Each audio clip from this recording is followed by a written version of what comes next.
크레이저 헤이전이라는 사람이 있었습니다. 참 착한 사람이었습니다. 똑똑하고 예의 바르고 재치 있고 싹싹하고 늘 얼굴에는 환한 미소를 지으며 사는 사람이었습니다. 10대 시절에 공부를 잘해서 언제나 학교에서 선생님들께 총애를 받았습니다. 우등생이었고 특히 과학을 좋아해서 그 분야에 소질이 있었습니다. 그는 자라서 미국 캘리포니아 주립대학에서 생물학으로 박사학위를 받았고 거기에 그치지 않고 철학과 종교에 심취해서 세계의 다양한 종교에 대한 연구를 해서 종교학으로 또 하나의 박사학위를 받은 실제 존재하는 인물입니다. 그는 예수를 믿지를 않았습니다. 근데 살다 보니까 어쩌다가 교회를 가기도 하고 혹은 학교에서 예수 믿는 사람들이 와서 간증 집회를 했는데 자기가 그 간증 집회를 몇 번 들어보니까 이런 내용이었습니다. 여러분, 나는 전에 알코올 중독자로 마약 중독자로 온갖 나쁜 짓을 다 했는데 예수님을 만나서 새 사람이 되어 이렇게 건강하게 되었습니다. 이런 사람도 있고 어떤 사람은 나는 어릴 때 잘못된 길로 빠져서 죄를 짓고 교도소를 내 집 떠나들듯 했습니다. 근데 내가 그 교도소에서 예수님을 만나면서 저는 새 사람이 되어서 이제는 죄를 지지 않고 좋은 일을 하면서 삽니다.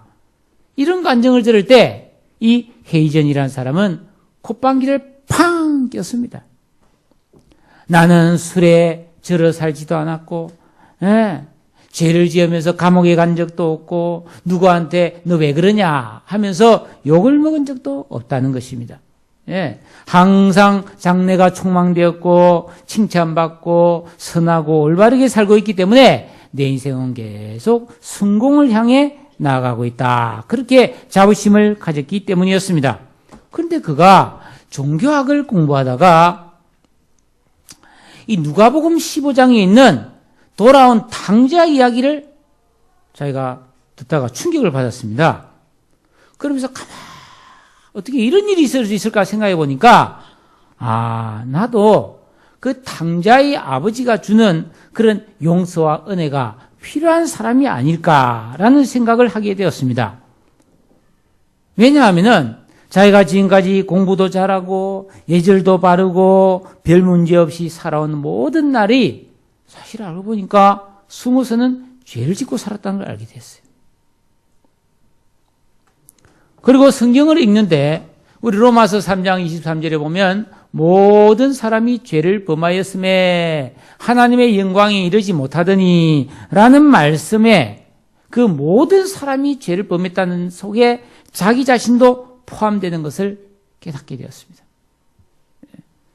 그것과는 달리 속으로는 늘 교만하고 잘난 척하고 이기심을 가지고 누군가를 멸시하고 속으로 욕하고 못된 생각도 많이 하면서 죄인의 삶을 살아온 자신을 발견했기 때문이었습니다.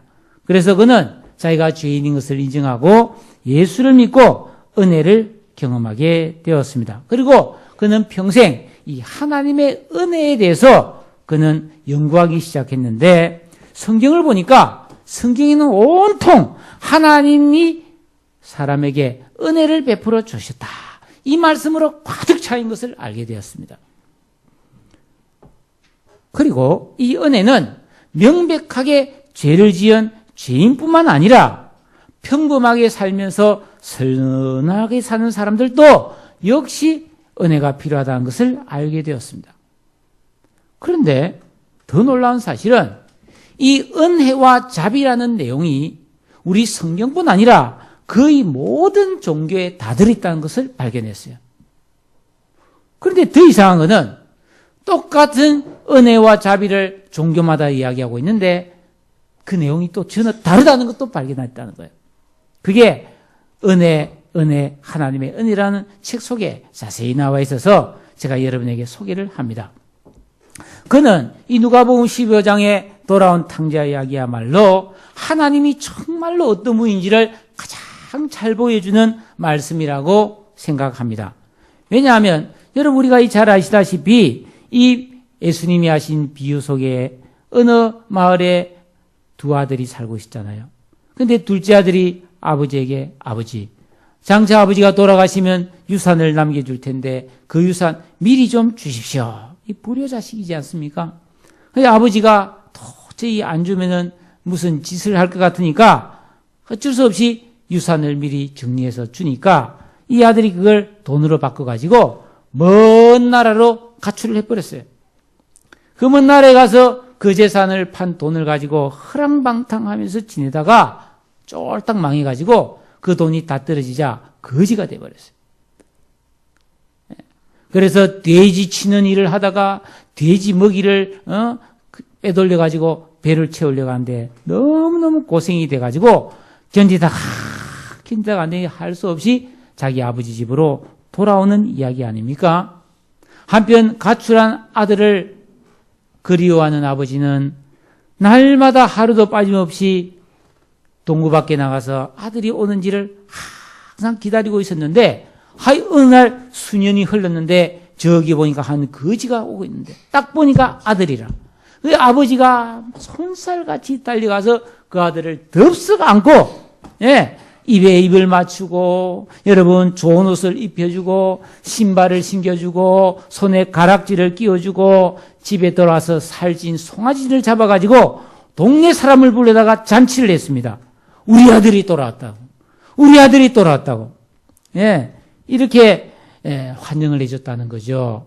여러분 마지못해 받아주고 이 천덕꾸러기 취급을 하면서 그 죄값을 치르게 한 것이 아니라 진심으로 아들이 돌아온 것을 기뻐하면서 아들의 원래의 신분을 당당하게 회복시켜 주었다는 겁니다.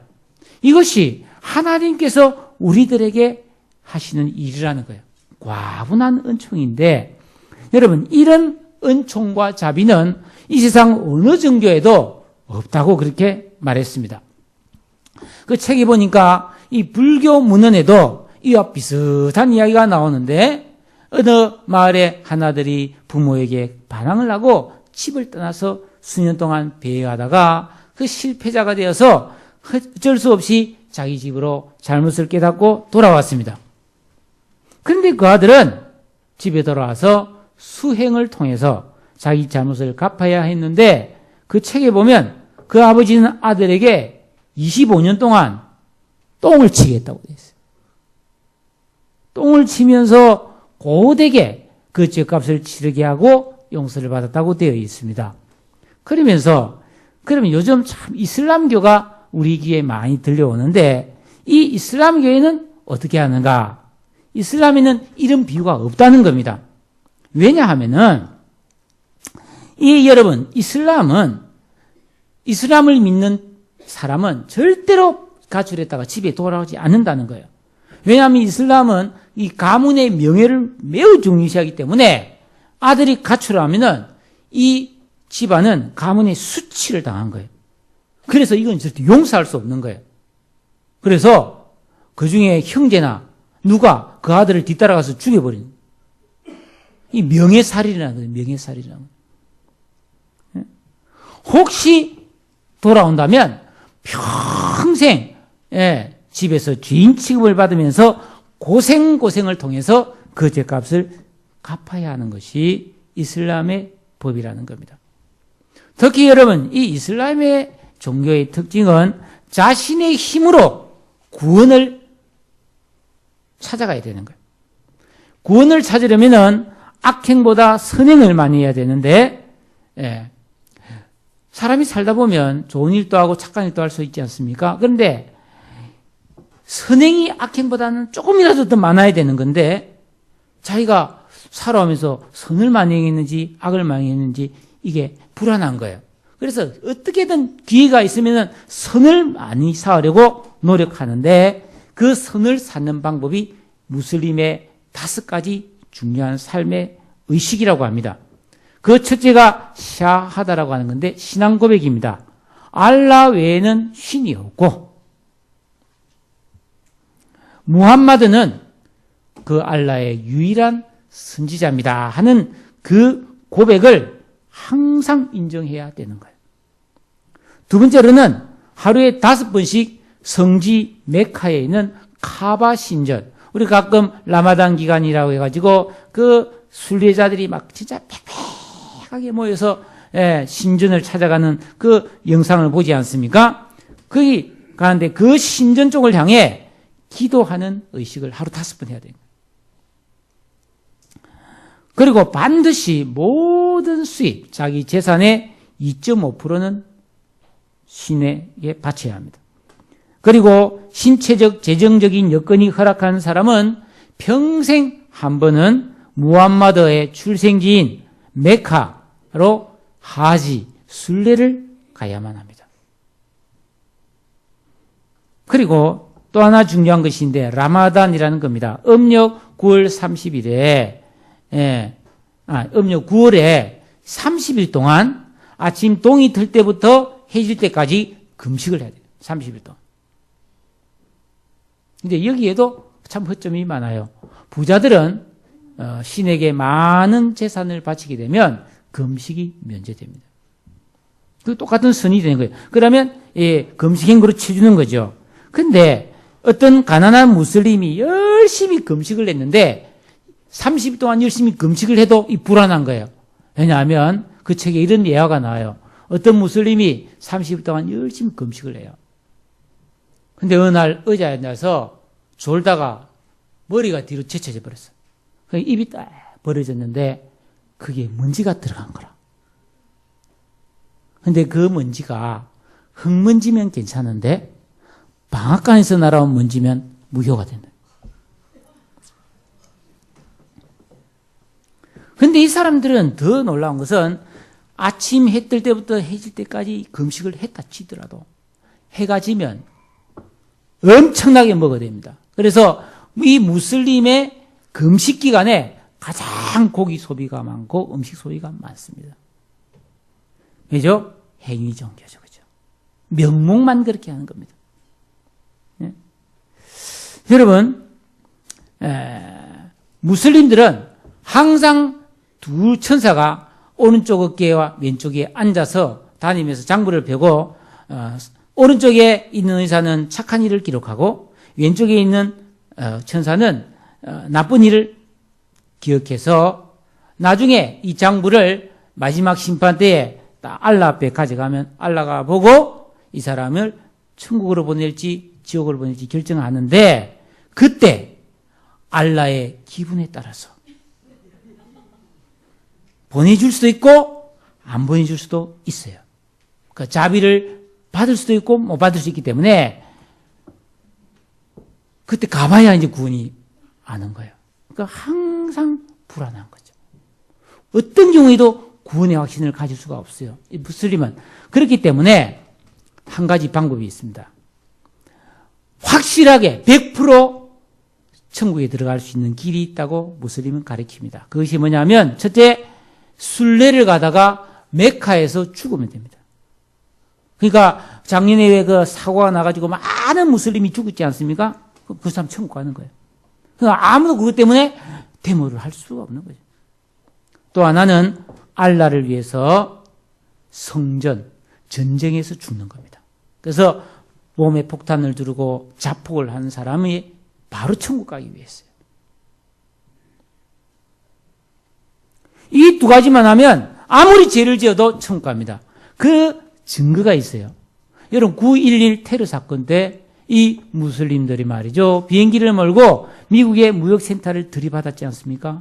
미국의 그 국방성 건물에 비행기가 가서 박았어요.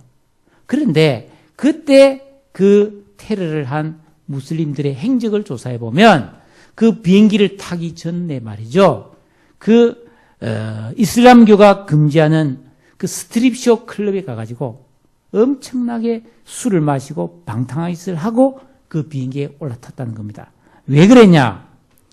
순교를 통해 큰 거 한 방으로 천국 갈 수 있기 때문에 그전에는 무슨 죄를 지어도 괜찮다고 생각했다는 것입니다. 그러니까 이 무슬림이라는 종교가 얼마나 희한한 종교고 끔찍한 종교인지 너무나 인간적인 종교이지 않습니까? 본질상 신을 기쁘게 하려고 애를 쓰는 것 같지만 그 안에는 은혜가 없고 자기 힘으로만 구원받아야 되는 그리고 그 구원도 될지 안 될지가 불확실한 그런 신앙이 종교가 바로 이슬람이라는 것입니다. 자, 그런데 오늘 우리가 읽은 이 성경을 한번 보십시오.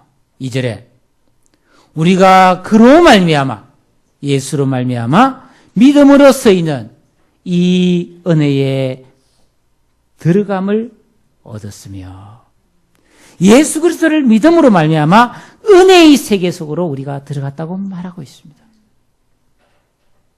이 은혜의 속에 들어가면 어떻게 됩니까? 은혜는 하나님이 값없이 주시는 선물이지 않습니까?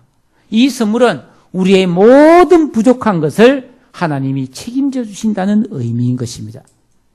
여러분, 사람이 이 세상에 살아가면서 자기가 지은 실수나 잘못은 다 자기가 책임져야 됩니다. 죄를 지으면 벌을 받아야 합니다.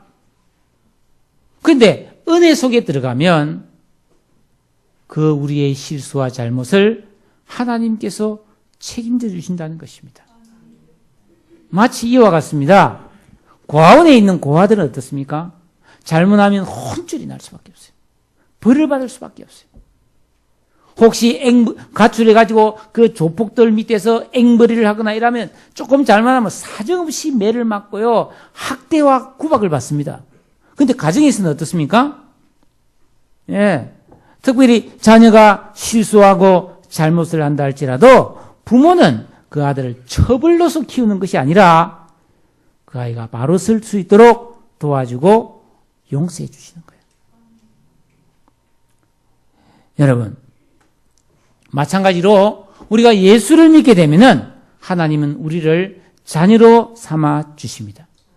그래서 우리가 이 세상을 살면서 실수하고 잘못해도 하나님 앞에 나아가면 용서해 주시고 책임져 주셔서 우리를 존귀한 인생으로 점점점 성숙하고 자라갈 수 있도록 만들어 주시는 것을 믿습니다. 그래서 은혜 안에 들어간다는 말은 하나님과 화평을 누리면서 마치 자녀가 부모의 집에서 모든 좋은 것을 다 공급받는 것처럼 하나님께로부터 모든 좋은 복을 받아 누린다는 것이 바로 은혜에 들어갔다. 그렇게 말하고 있는 것입니다. 그런데 우리가 혹시 살아가면서 그럼 죄를 지으면 어떻게 되는가? 일시적으로 그 은혜가 중단될 수 있습니다. 이것은 하나님과의 관계가 끝난 것이 아니라 잠시 소원해진 겁니다. 죄 때문에. 마치 이것은 우리 집에 수도가 고장나서 물이 안 나오는 것과 같습니다. 수원주에 물이 없는 게 아니라 우리 집 수도가 고장이 났어요. 그래서 수도를 고치면 다시 물이 콜콜 나오지 않습니까? 그처럼 우리가 죄를 지었을 때는 하나님 앞에 회개하면 하나님이 다시 우리에게 은혜와 복을 부어주시는 것을 믿으시기를 주의 이름으로 축복합니다. 왜냐하면 예수님께서 우리의 모든 죄값을 다 지불하셨고 우리를 의롭다 해서 믿음으로 은혜 속에 우리를 들어오게 해주셨기 때문입니다. 자, 그럼 구체적으로 하나님이 우리에게 주시는 이 은혜는 어떤 은혜인가 하는 것입니다. 이 은혜란 말은 헬라어로 카리스라고 하는 말인데, 예, 우리가 은혜 받았습니다. 주일날 예배 참석해서 말씀을 듣고 하나님 은혜를 받았습니다. 그런 말을 우리가 즐겨 사용하는데 보통 이 은혜 받았다는 말은 우리가 심정적으로 공감이 되었다. 새로운 깨달음이 생겼다. 위로를 받았다. 그 설교에 몰입해서 감동을 받았다. 찬양을 통해서 왠지 몸이 찌릿했다. 그렇게 했을 때 우리는 은혜 받았다. 그렇게 말하는 경우가 많은데요. 이 실제로 은혜라고 하는 것은 보다 깊은 의미가 들어 있습니다. 한 5가지가 있는데 첫째로는 은혜를 받는다는 말이 하나님의 말씀이 깨달아진다는 뜻이에요. 처음에 교회를 나오게 되면 목사가 이 설교를 하고 성경 말씀을 이렇게 풀어줄 때 이게 무슨 말인지를 못 알아듣습니다. 그래서 막 졸리고 그래서 막 자꾸 잡념이 떠오르고 지겨워서 견딜 수가 없는 거예요. 그런데 여러분, 하나님의 은혜가 임하면 그 말씀이 깨달아지면서 그 말씀이 재미있게 여겨져 가지고 그 말씀에 깊이 빠져들게 되는 것입니다. 그리고 이 말씀은 진리의 말씀이고 능력의 말씀이고 하나님 말씀은 생명의 말씀이기 때문에 그 말씀에 몰입하고 재미있게 듣다 보면 반드시 내 삶에 변화가 일어나게 돼서 생각이 바뀌고 행동이 바뀌고 인생의 변화가 일어나서 더 거룩하며 신실해지는 것을 믿습니다. 이게 은혜 받은 거예요. 두 번째로는 우리가 하나님께 은혜를 받는다는 말은 하나님의 사랑을 경험한다는 뜻입니다. 여러분, 하나님은 사랑의 하나님이십니다. 우리를 불러서 자녀로 삼아주셨기 때문에 하나님 우리를 사랑하시는 거예요. 그래서 우리가 예배를 드리거나 기도를 하거나 신앙생활을 하다 보면 하나님이 나를 너무나 사랑하시구나. 이 사랑을 깨닫게 되면 눈물이 나는 거예요. 그래서 그 사랑이 공급된 사람은 가족도 더 사랑하게 되고 이웃도 사랑할 수 있게 되는 것입니다. 세 번째로 은혜를 받았다는 것은 하나님께로부터 칭찬과 격려를 받는 것입니다. 여러분, 그렇잖아요. 우리 자녀가 부족함이 있고 실수나 잘못을 해도 부모 입장에서 그래도 얘 녀석 길을 좀 키워줘야 되겠다 해서 조금 뭐가 있으면 니 잘했다 말이죠. 너 참 사랑한다고 이렇게 격려해 주지 않습니까? 그처럼 하나님은 내가 부족하고 실수가 많아도 언제나 나에게 위로와 격려를 주시는 하나님이신 것을 믿습니다. 이게 느껴지는 게 은혜인 거예요. 나는 부족하고 나는 모자랄 것 없고 말이죠. 그런 생각을 하는 게 아니라 그래도 하나님 나를 사랑하신다고. 그래도 하나님은 나를 귀하게 보신다고. 반드시 하나님 나를 축복해 주신다고. 이런 마음이 생긴 것이 은혜 받은 상태인 줄로 믿으시기를 바랍니다.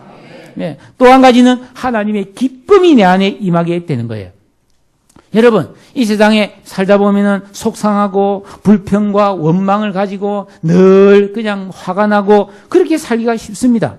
그런데 이상하게 은혜를 받게 되면 말이죠. 마음속에, 내 마음속에 있는 참된 이 기쁨은 누구도 알 수가 없네 하면서 이상하게 마음에 기쁨이 막 생기는 거예요.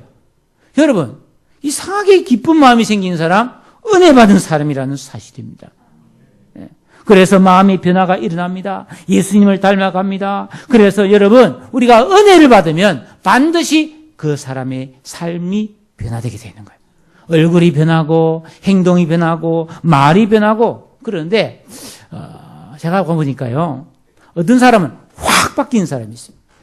어느 날 갑자기 확 바뀌어서 이야, 저 사람 완전 변했네. 이런 사람이 있는가 하면 어떤 사람은 아주 조금씩 서서히 바뀝니다. 저 사람은 왜 저 모양인가 이런 생각이 들지만 세월이 지나고 보면 이 사람이 변한 거예요. 아주 괜찮은 사람이 돼버린 거죠. 어떤 경우이든지 우리가 은혜를 받으면 반드시 점점 더 성숙하고 온전한 사람으로 지어져 가는 것을 믿습니다. 우리가 그 은혜 속에 들어왔다는 거예요. 여러분, 우리가 예수를 믿으면 그 은혜의 나라에 들어온다는 거예요. 그러니까 내가 노력하고 내가 대단히 뭘 잘하지 않아도 하나님께서 은혜를 주셔서 우리 인생을 좋아지게 만들어 주신다는 말씀입니다. 여러분이 이런 세계에 살고 있음을 믿으시기 바랍니다. 그러면은 이 은혜를 받은 사람은 살아갈 때 어떤 모습이 나타나냐면 그 2절 뒤에 보면 하나님의 영광을 바라고 즐거워하느니라 라고 되어 있습니다. 여러분, 우리가 예수를 믿으면 의롭다 하심을 받고 하나님과 화평을 누리게 된다고 말했습니다. 그리고 은혜에 들어감을 얻게 되는데 여러분, 하나님의 영광을 더 기대한다는 거예요. 여러분, 우리가 이 세상에서 말하는 영광이라고 하는 것은 경쟁에서 이긴다는 것을 말합니다.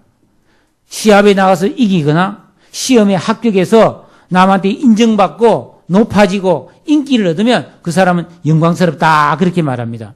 그래서 이 세상의 영광은 인기와 돈과 명예를 얻으면 그 사람 참 영광스럽다라고 말하는 거예요. 그런데 하나님의 영광은 전혀 다릅니다. 우리가 예수를 믿고 은혜의 세계 속에 들어가면 나를 너무나 사랑하시는 하나님의 영광을 만나게 됩니다. 어떤 사람이 어릴 때 말이죠. 어떻게 하다가 부모를 잃어버렸어요.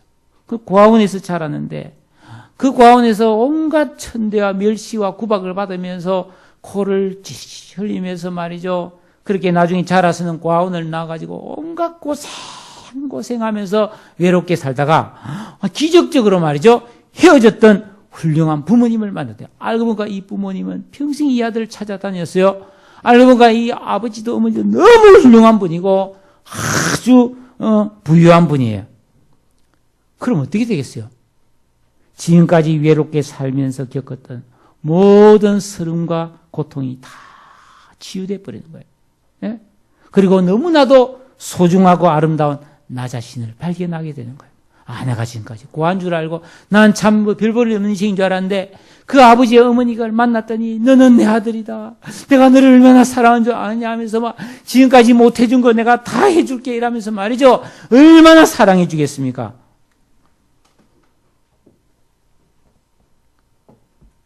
헬라어로 이 영광을 독사라고 합니다. 독사가 아니에요. 독사입니다. 독사. 이 독사는 언제든지 좋은 방향으로 계획이 이루어지는 것을 말해요. 하나님은 언제나 좋은 방향으로만 계획하고 그 일이 잘 되게만 해주시는 분인 줄로 믿습니다. 그러니까 이 하나님의 영광을 바라고 즐거워한다 이 말이 무슨 뜻이냐 하면은 생각해 보세요. 우리가 살다 보면 어려운 일도 만나고 속상한 일도 만나고 괴로운 일도 만나고 슬픈 일도 만나는데 하나님은 나를 은혜 속에 불러주셨고 언제나 나를 좋은 길로만 인도하시는 분이니까 이 괴로움도 지나갈 거고 좋게 만들어 주실 거야 라고 생각하는 게 영광을 바라고 즐거워한다는 말입니다.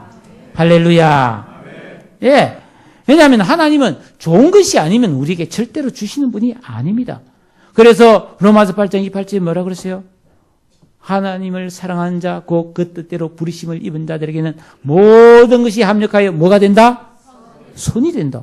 이게 하나님의 영광을 바라는 거예요. 그러니까 즐거워할 수밖에 없죠. 그래, 나는 이제 안 될래야 안 될 수가 없다고 생각하는 거예요. 잘못되려고 해도 잘못될 수가 없는 인생이 된 거예요. 왜? 우리는 은혜 안에 들어왔고 하나님께서 나를 무조건 다 좋게 해주시기 때문입니다. 할렐루야. 아멘. 그렇습니다. 이 사실을 믿고 살아갈 때 우리는 날마다 즐거워하고 기뻐하고 감사할 수가 있는 것입니다.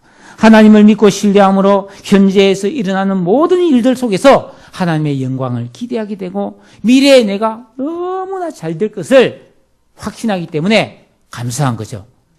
이렇게 사는 사람이 영적인 사람이에요. 육적인 사람 뭐예요? 좀 좋으면 하다가 좀 힘들면 아이고 죽겠다. 한숨 푹 쉬고 막 오만상 찌푸리고 말이죠. 입에서 막 독이 팍팍팍 나오고 말이죠. 그건 육적인 사람이죠. 영적인 사람은 뭐예요? 내가 은혜 속에 있는데 누가 하나님의 사랑에서 나를 끊을 수 있느냐? 하나님 반드시 나를 축복하실 것이라고 믿기 때문에 고난 중에도 하나님을 바라고 믿고 참아내고 하나님과 화평을 누리고 감사하면서 살 수 있는 줄로 믿습니다. 여러분 이 세상의 영광은 얻기도 어렵지만 얻었다 할지라도 쉽게 잃어버리는 거예요. 요즘 말이죠. 우리나라 정치를 보세요. 이제 선거를 앞두고 있으니까 국회의원을 한 번, 두 번, 세 번, 네 번, 다섯 번 된 사람도 당신 이제 그만 나가시오. 이랄까 막. 그 영광을 내가 버리라고? 이러면서 탈당! 나 무소속으로라도 나가서 그 영광을 지킬 거야. 막 이게 이 세상 모습이에요. 어떻게든 영광을 찾으려고 한단 말이죠. 예. 이 세상 영광은 그런 겁니다. 여러분, 그러나 하나님이 우리에게 주시는 영광은 영원히 없어지지 않는 복인 줄로 믿습니다. 그러니까 우리는 항상 이 하나님의 영광을 바라고 즐거워하는 그런 믿음의 사람이 되어야 되는 것이에요. 그런데 제가 참 안타까운 것은 예수 믿는 사람인데 만나면 세상 이야기만 계속하는 사람들이 있어요. 하나님의 영광을 바라고 즐거우는 게 아니라 이 세상에 별로 안 좋은 이야기만 계속 하다가 막 남 흉만 실컷 보다가 그래서 그냥 아무것도 없이 돌아가는 사람이 있어요. 여러분 주일날 우리가 교회에서 만나잖아요. 그러면 은혜 받은 이야기, 정말 하나님이 복 주실 이야기, 그런 하나님의 영광에 대한 이야기를 좀 해야 되는데 여기서 말이죠. 세상 이야기, 막 그동안 속에 담아뒀던 이야기 말이죠. 막 오만 이야기, 막 쇼핑한 이야기, 막 이런 것만 잔뜩 하다가 집에 가면 여러분 얼마나 공허하겠습니까? 여러분, 교회는 하나님의 영광을 맛보는 체험의 현장이자 하나님의 뜻을 구하고 분별하는 장소가 되어야 할 줄로 믿습니다. 여기서 하나님의 영광을 많이 맛보고 그런 이야기를 많이 듣고 나가야 이 세상에 가서도 하나님의 영광을 위해 살아갈 수 있는 힘이 생기는 것입니다. 예? 여러분, 세상에서 우리가 살아가다가 어려운 일을 만날지라도 두려워하지 마세요. 지금의 고난은 장차 하나님이 우리에게 주실 영광과 비교할 수 없기 때문입니다. 하나님과의 관계가 회복되면, 믿음으로 은혜의 세계에 들어오면 언제나 그 영광을 바라고 기뻐하게 되는 것이에요. 이게 신앙의 위대한 힘이요 능력입니다. 따라합시다. 나는 은혜 속에 살고 있다. 하나님은 항상 나를 영광스럽게 하신다. 믿습니까? 이걸 잊어버리면 안 된다니까요. 이거 잊어버리면요 똑같아요. 이 세상 사람하고 안 믿는 사람하고 믿는 사람이 차이가 없어요. 이 세상 사람들도 다 영광을 얻기를 원합니다. 근데 그 영광을 감아보세요. 더 외모를 아름답게 하고 더 멋있는 옷을 입고 더 멋진 물건을 가지고 더 멋진 자격을 갖춘 게 영광스럽다고 생각을 합니다. 여러분, 제가 얼마나 키가 조그만합니까? 제가 키가 22cm 확 커가지고 촥 이러면 그 영광입니까? 이거 영광 아닙니다. 그게 뭐 영광입니까? 그러니까 여러분, 외모를 갖고서 영광스럽게 되려는 착각을 빨리 내려놓으세요. 그 영광도 아닙니다. 그거는. 얼굴이 확 좋아지면 영광스럽겠습니까? 제가 디카프리오처럼 영광스럽다고 이름 보겠습니까? 주책이다 그러겠죠. 여러분, 하나님의 영광을 바라고 그 영광을 맛볼 때 우리의 심령에 놀라운 능력이 나타나고 기쁨과 행복과 충만한 역사가 일어날 줄로 믿습니다. 우리 속에 하나님의 영광을 바라고 기뻐하는 마음이 있어야 이 세상에 그 무엇도 그 기쁨을 빼앗을 수가 없는 거죠. 그런데 여기서 우리가 한 가지 궁금한 게 하나 있어요. 아니, 이렇게 우리가 은혜 속에 들어와 있고 하나님의 영광을 바로 기뻐하는데 왜 예수 믿는 사람한테 어렵고 힘든 일이 생기는가? 그 답이 4절에 나와 있어요. 3절 4절에. 환난 중에도 즐거워해야 된다는 거예요.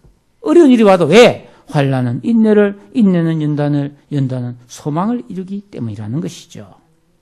여러분, 어려움이 오는 것은 우리가 잘못해서 그런 게 아니에요. 우리가 죽도록 내버려두는 하나님의 벌이 아니라는 것입니다. 예, 우리가 환난을 당하게 되면 하나님 영광을 바라고 즐거워하는 사람은 하나님의 도움을 기다리면서 기도하게 되겠죠? 거기서 인내가 나오는 거예요. 그래서 어려운 중에도 기도하면서 참아내면 인내가 생기고 그 인내를 통해서 이 사람이 연단이 돼가지고 내 속에 있는 그 죄악된 불순물이 싹 빠져버린다는 거예요. 예, 여러분. 그래서 새롭게 된 인격이 변화가 딱 돼서 정금같이 됐는데 이게 하나님이 기뻐하시는 우리의 완성된 모습이라는 겁니다. 사랑하는 여러분, 근데 이 세상을 우리가 살아가는 우리는 고생스럽지 않습니까? 여러분, 하루하루 사는 게 고생스럽고 너무너무 수고하며 사는 분들이 많지요.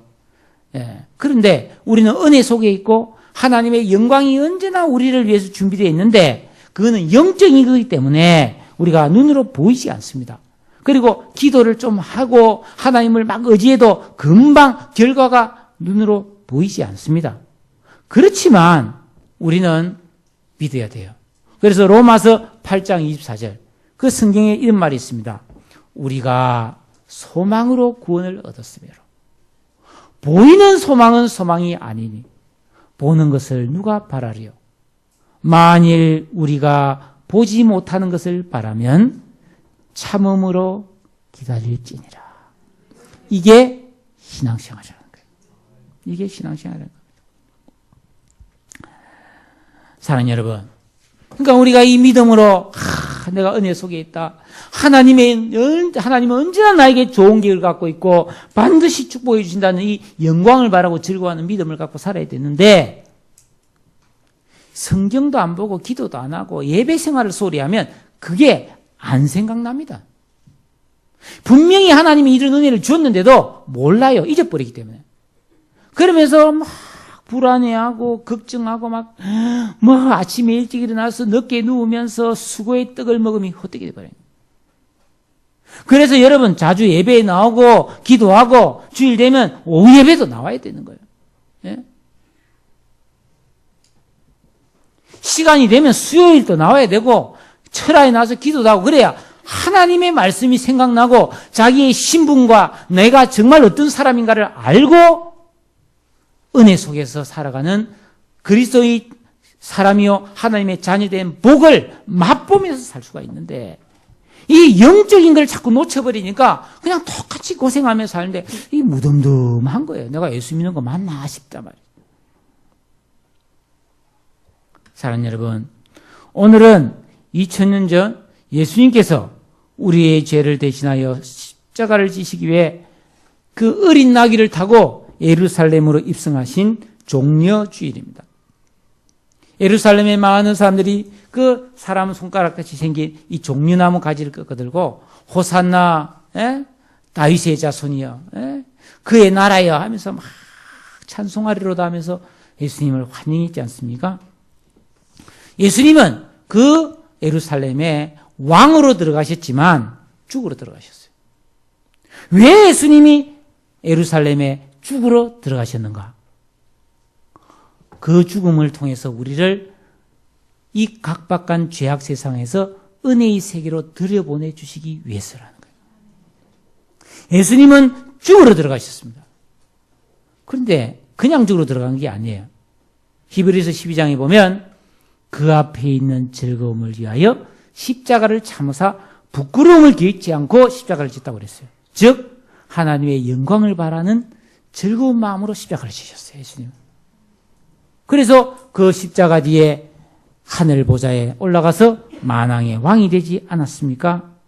사랑하는 여러분, 우리는 날 위해 예루살렘에 들어가서 고난을 받고 십자가에 죽으신 예수님의 희생과 사랑을 통해 영원한 은혜의 세계에 들어올 수 있게 되었습니다.